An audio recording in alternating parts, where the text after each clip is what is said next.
RIN TV coverage of the 2015 NAPSLO convention is brought to you by the Lexington Insurance Company. Eli Cabañas here at the 2015 NAPSLO convention in San Diego. In part one of our discussion with Lexington President and CEO Jeremy Johnson, he talked about data and risk modeling, the tropical storm season, and new capital in the surplus lines market. In part two of our interview, he discusses another hot topic here at the meeting, recruiting and retaining top talent. He also addresses Lexington's formula for innovation and the company's 50-year history in the surplus lines arena. It's absolutely critical that the insurance industry, continues to attract young, emerging talent into our industry. Not only to create that pipeline that you can train and you can develop and you can bring through the organization, but to have diversity of thought. That's what's really essential. You've got to have diversity of thought and the energy of youth, right? The energy that comes with youth and new ideas and new approaches. That's where you can get your innovation from. And that's where you get that, just the energy and the passion that then goes through an organization. So as an organization, you've got to be committed to bringing on that new talent, not just for the pipeline, but for the energy, for the innovation, for the inspiration that comes from youth and from the diversity of thought that comes from youth. I'd also tell you, technology is having such a fundamental impact on business in general. And, young people have a better understanding and are more prepared to embrace technology than perhaps the generation before them. It's natural, right? They grow up with a different generation of technology, therefore they're more prepared to embrace that technology into the workplace, and we need that. We need that so that we can understand the technology that's changing in the world around us and how our customers are using technology and how business models are changing around technology, and that next generation helps us to understand that. For us at AIG, look, we invest significantly in intern programs. We invest significantly in professional associate programs. In the US this summer, we took on nearly 400 interns into our various platforms, whether underwriting or actuarial or claims or operations.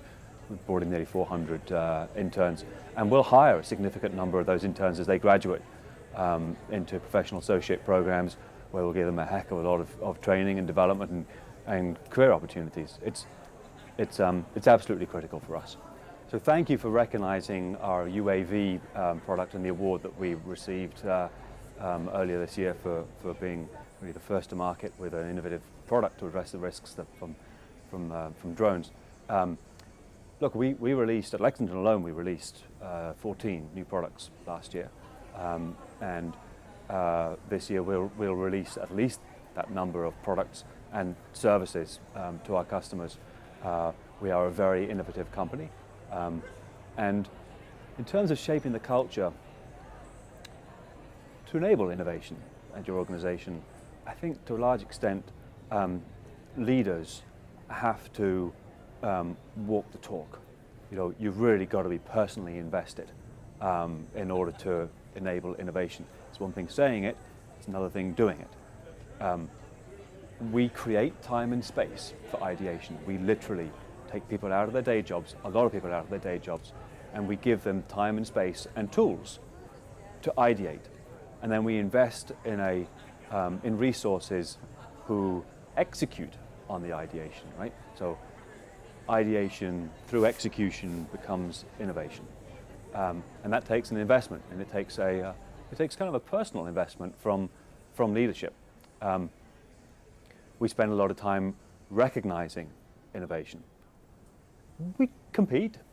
We enable competition between our employees. We like them to compete, right? And we like to showcase the best ideas and the best innovation that comes from our employees. We very much encourage, and we talk about possibility thinking across our platform, across our employee base. We really want our employees to think about the possibilities, to step out of their comfort zones and think about what do our customers really want and need, and how are we going to get that done, and how are we going to take the personal risks to suggest something that yesterday might have sounded crazy, but really is going to respond to tomorrow's risks. And we promote that concept of possibility thinking. So I attribute Lexington's success in the last 50 years to a number of things, but first and foremost, we just have a wonderful team. We've always had just a really great team and a great bench. We have great partners who support us, our brokers and our customers. I think honesty, integrity, innovation have made us great too. We make tough promises and we stand by them.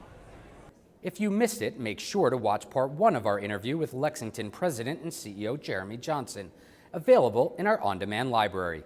And keep it here for more of our coverage of the 2015 NAPSLO convention in San Diego, right here on RIN TV.